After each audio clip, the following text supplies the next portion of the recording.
Hi everyone, welcome back to English for You. I'm Pat. And I'm Mike. And we're on day 2 of our discussion article. We're with Kyle and Maggie as they're using food delivery apps. Now, when we started, we saw Kyle and Maggie were relaxing at home. Maggie wanted to go out for dinner. Kyle was hungry, but he didn't really want to go out. No, it was cold. He didn't really know what he wanted to have. He was in front of the TV, quite happy to stay at home. But then when Maggie said, so you're just going to starve? You're not going to eat? That kind of pushed Kyle to make a decision. Maggie said, well, I can order some food. I can call a restaurant and get them to deliver some food. But Kyle, being a modern man of the world, he said, call a phone? No, we don't do that anymore. Get your phone out and use a delivery app on the phone. You don't have to call a restaurant, talk to anyone, anything like that. You can just use an app. And I think Maggie was in the mood for some Italian food, so maybe some pasta or pizza or something like that. And sure enough, they could find that on their app. Yep, they decided on Italian, went through, got ready to confirm their order. Then Kyle remembered he had a promo code to get 20% off their price, which is always good. And then they decided, oh yeah, we don't need utensils, we don't need cutlery, knives and forks, because we can use our ones at home. There was a small delivery fee, 30 NT, but they agreed, we can just split that. Absolutely. I guess the food they ordered was probably about 400 NT, 30 NT on top to get it brought right to their house very quickly. Seems like a good deal. So that's where we left off yesterday. As we get back into today, we're going to find out, is the food here? How did they enjoy it? How did that all go? We're going to check it out right now, so don't go away. Reading. Food delivery. Dinner to your door. Maggie collects the food from the delivery driver. Food's here. Great. I'm famished. Let's dig in. Hold your horses, Kyle. Let me unpack everything first. The food is still piping hot, so be careful. Hey, where is my spaghetti? It's not here. Are you sure you ordered it? I'm sure. Look, it's on the receipt. Looks like the restaurant forgot to pack it. I can't live without my spaghetti, Maggie. Don't be so dramatic. I'll call customer support. Maggie calls Eat Street. Hello? We just ordered from your app. One of our meals is missing. We're sorry about that. We will refund you for the missing food shortly. Please also accept this promo code, which you can use on a future order. Thanks, Maggie, but I still don't have my spaghetti. Just eat what you have for now. Fine. This pizza is really good, though. Mine too. Despite the mistake, we should leave the restaurant a good review. This food tastes great. Okay, so we are beginning the article, with basically no time has passed since yesterday, well, maybe 10 or 15 minutes, because the food is here. As we read, Maggie collects the food from the delivery driver. Sometimes they come up to your door, sometimes you might meet them on the ground floor at the entrance of your building. It really depends on where you live and that kind of thing, but it's certainly a lot faster and a lot easier than walking all the way to the restaurant and walking all the way back. The driver is there with the food. It's already been paid for, so you just have to take it. Remember to say thank you, and then get to eating. Yeah, we actually have a box that we would put outside. Again, during the COVID period, just to avoid any contact, that kind of thing. So Maggie says, food's here. So she's telling, hey, it's here, we're getting ready to eat. Okay, she might even say, food's here. If Kyle's in the other room, he comes running or whatever. He's really excited because he is hungry, or as he says, great, I'm famished. All right, famished is a very good adjective we can use to basically just say really, really hungry. We could also say I'm starving, right? When you're starving, your body's actually dying because you don't have food. But we also use it in an exaggerated way to just say, I'm really, really hungry, I'm starving, I'm famished, I can't wait to eat. Kyle then says, let's dig in. Okay, so he's going out to get his big shovel. Yeah.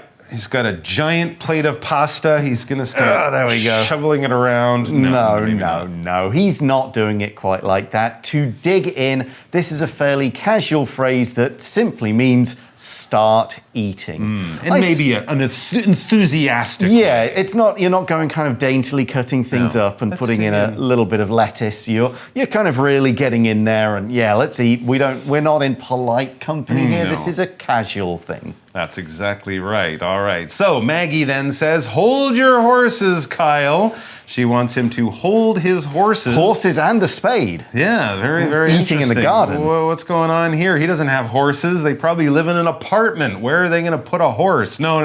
There are no horses. They are not on a farm. This is another expression that basically just means, whoa, wait, slow down, hang on.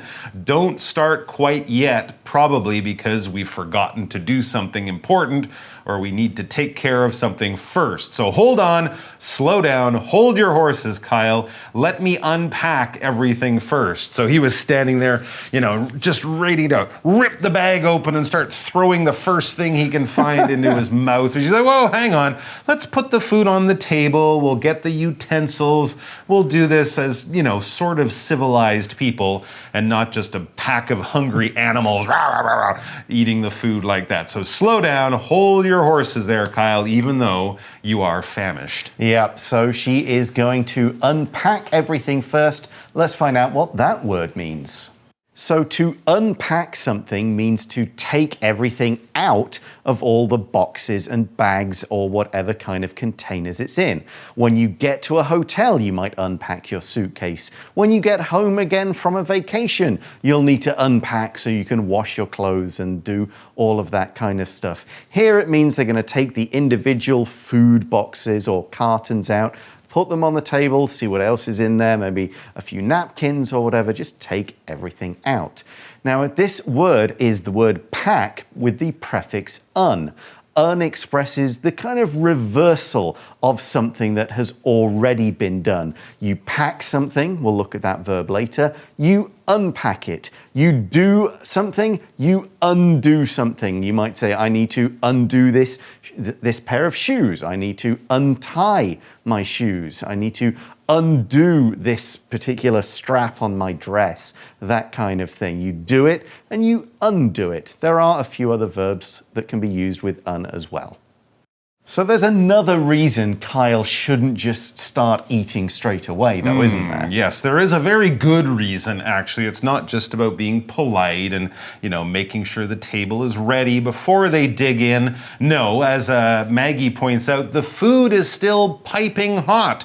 So be careful. Well, yeah, if the restaurant's not far away and the delivery driver rushed it over, that food could be very, very hot or piping hot.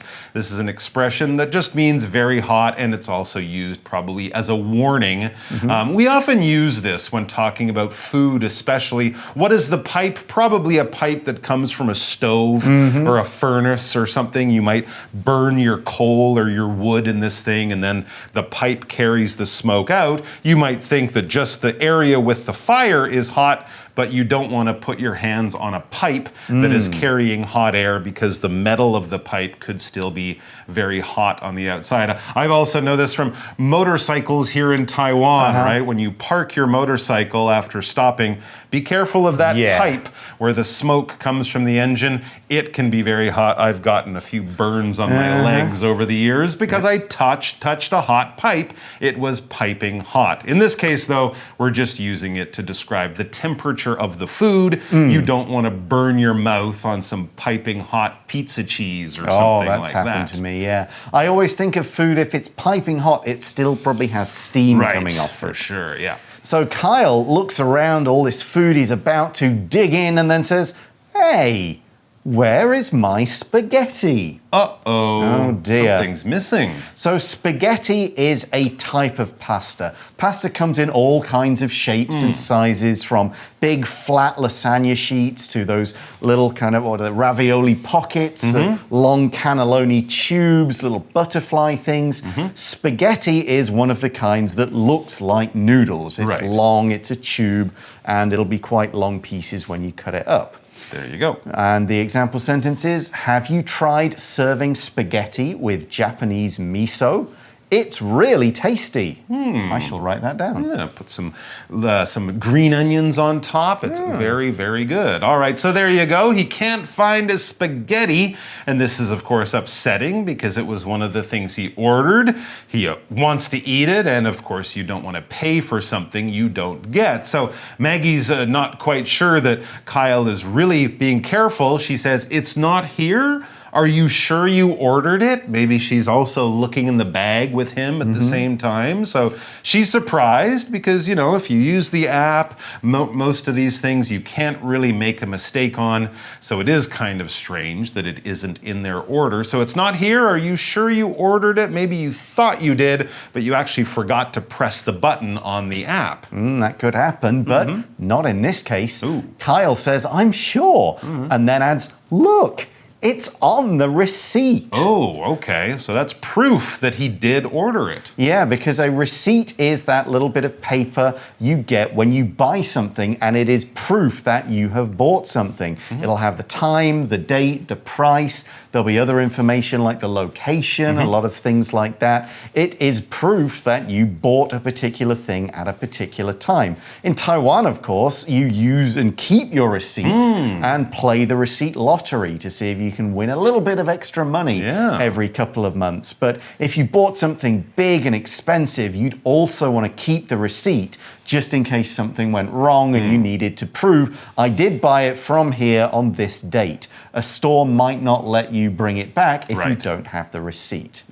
So here's an example sentence. Since Rebecca was on a business trip, she had to collect all of her receipts because that means she can usually get money back from the company because she can prove, oh, I took this taxi, I ate this food, so you can pay me back for that because I was on a business trip for you, not a vacation. There you go. So he has the receipt. The receipt says spaghetti, but there's no spaghetti in the bag that was delivered to their home. So Maggie now knows that Kyle wasn't imagining that the restaurant did make a mistake, and she says, looks like the restaurant forgot to pack it. It looks like, it seems like, I guess, you know, as far as we know, unless there's another bag somewhere or something like that, yeah, I guess the restaurant forgot to pack it. When you pack something, you put something into a bag or into a box, probably so that it's easy to store or easy to move from one place to another. Of course, when you go on holiday, you'll pack your bags before you leave your home.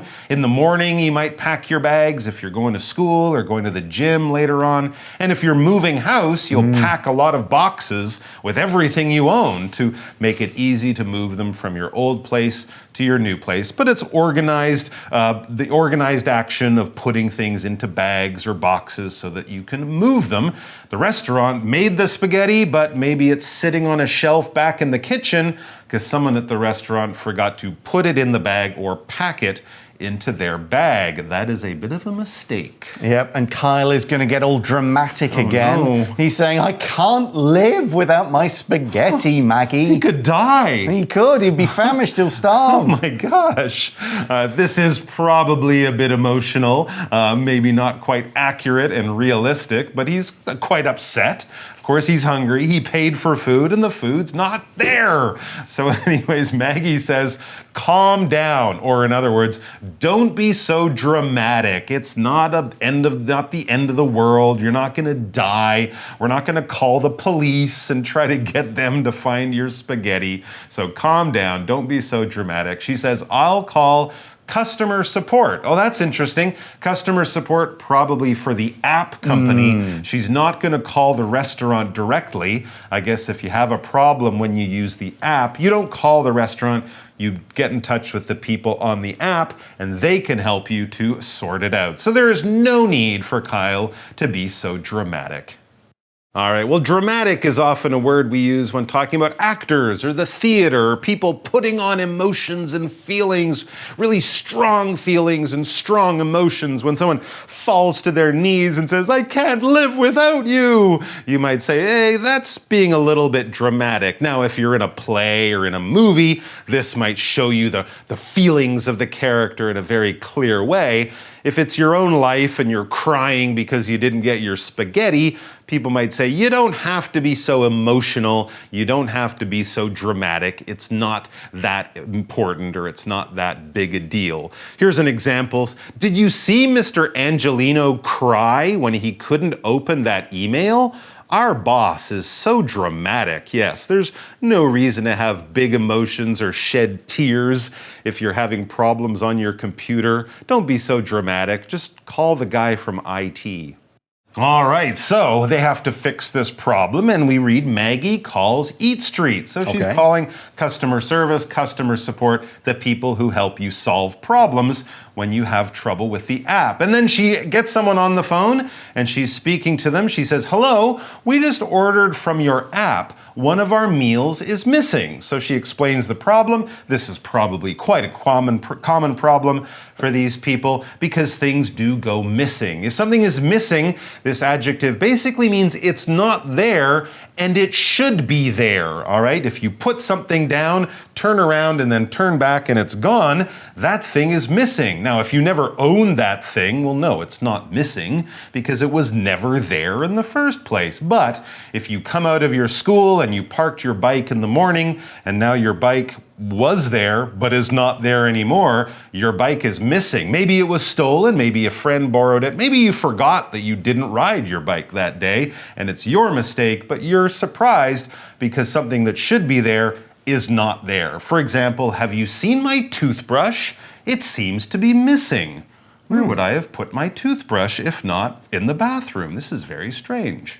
So the customer support person replies, "We're sorry about that," gives an apology, and then adds, "We will refund you for the missing food shortly."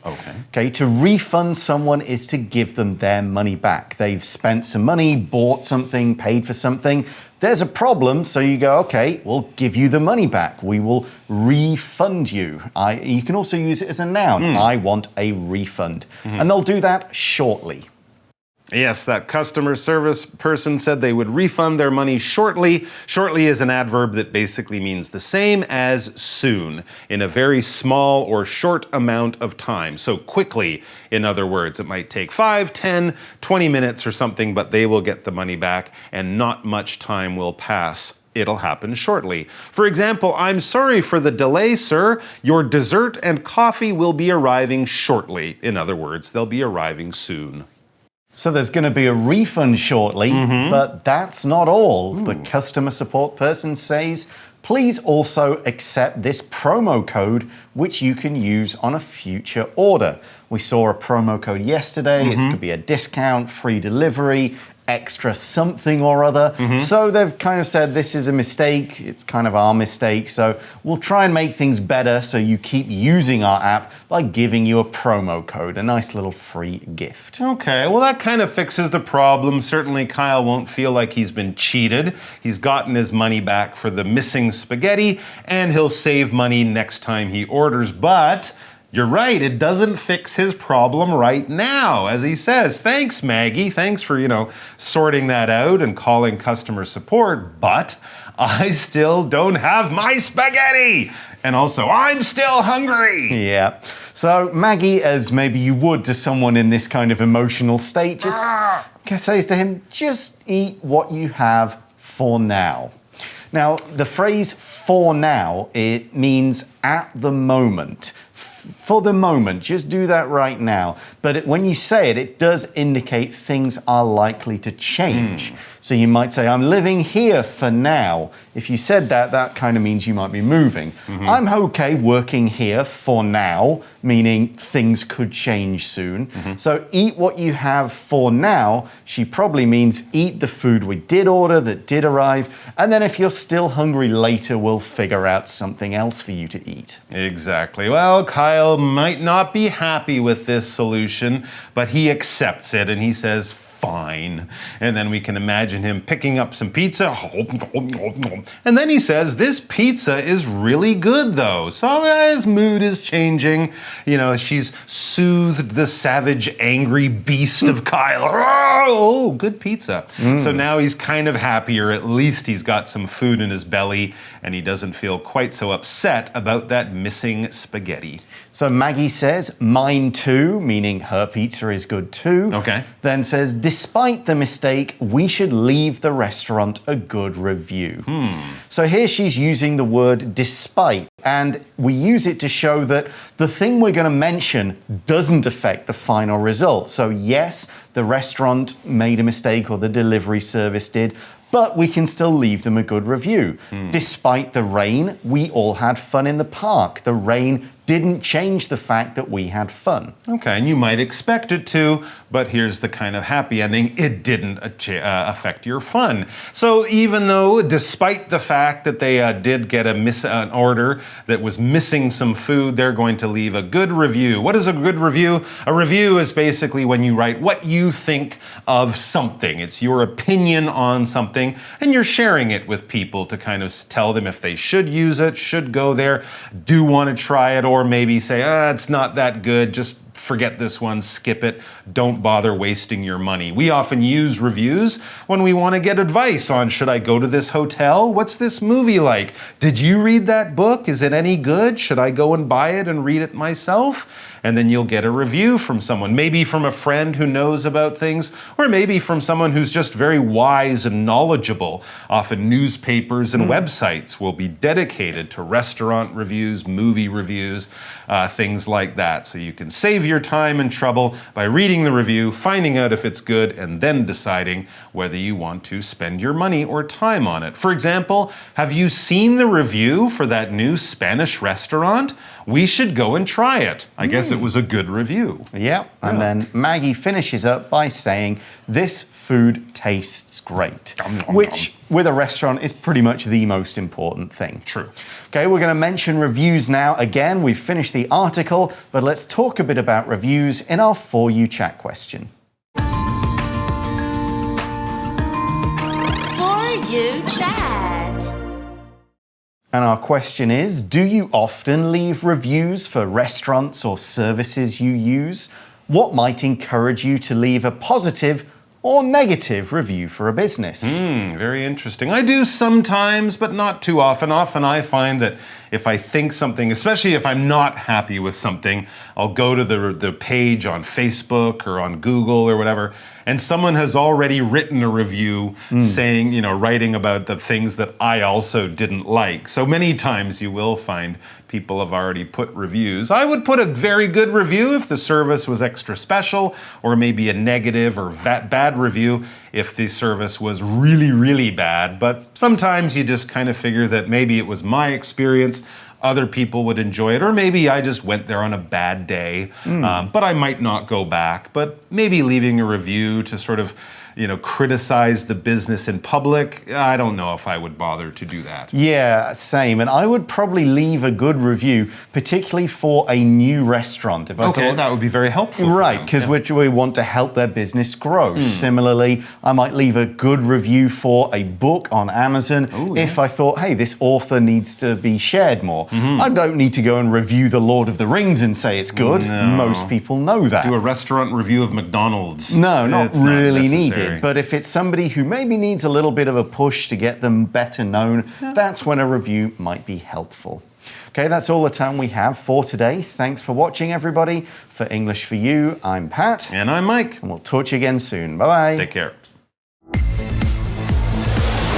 Vocabulary Review. Spaghetti. In Italy, I ate a lot of spaghetti because that is one of the most common types of food there. Receipt. When Lindsay took a taxi for her work, she asked for a receipt from the taxi driver to give to her boss. Dramatic. When my friend Ben tells a story, he gets loud and waves his hands in a dramatic way. Missing. Weeks after Maggie disappeared, The whole town was still searching for the missing girl. Shortly. We have to hurry to the theater because the movie will start shortly. Review. When I buy things online, I always check the reviews first. 智慧小补帖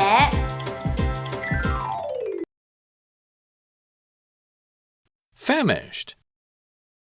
Piping hot. Refund. Despite.